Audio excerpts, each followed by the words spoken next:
Ruth chapter 1 verse 16. Where you go, I will go. Where you stay, I will stay. Your people will be my people, and your God my God. We'll see the story of Ruth and Naomi. The judges were ruling Israel in the days when a terrible famine came.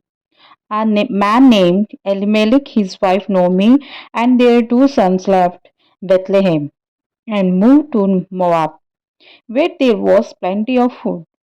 While in Moab, Elimelech died, leaving Naomi alone with two sons. Some time later, her son married Moabite woman named Orpha and Ruth. They lived as a happy family for about 10 years, and then both of her sons died.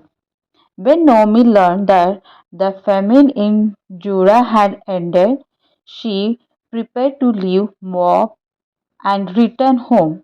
Ruth and Naomi walked with Ruth and Orpha walked with Naomi part of the way because they loved her very much.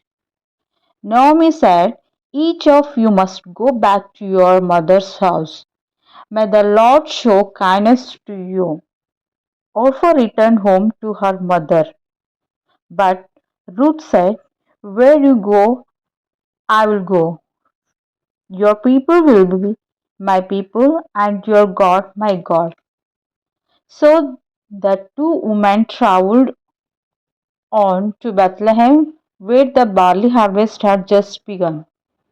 It was a custom in those days that the poor would follow behind the harvesters and pick up any barley left behind.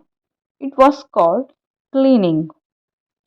"I will go to the field and glean," Ruth told Naomi.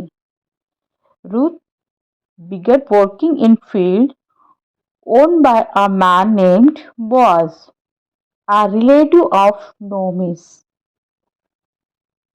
Boaz noticed how hard Ruth was working and asked who she was.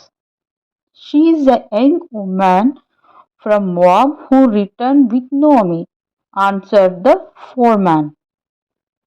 Boaz liked Ruth and said, "Please stay close by and do not glean anywhere else. Stay near the other woman and I will make sure you are protected."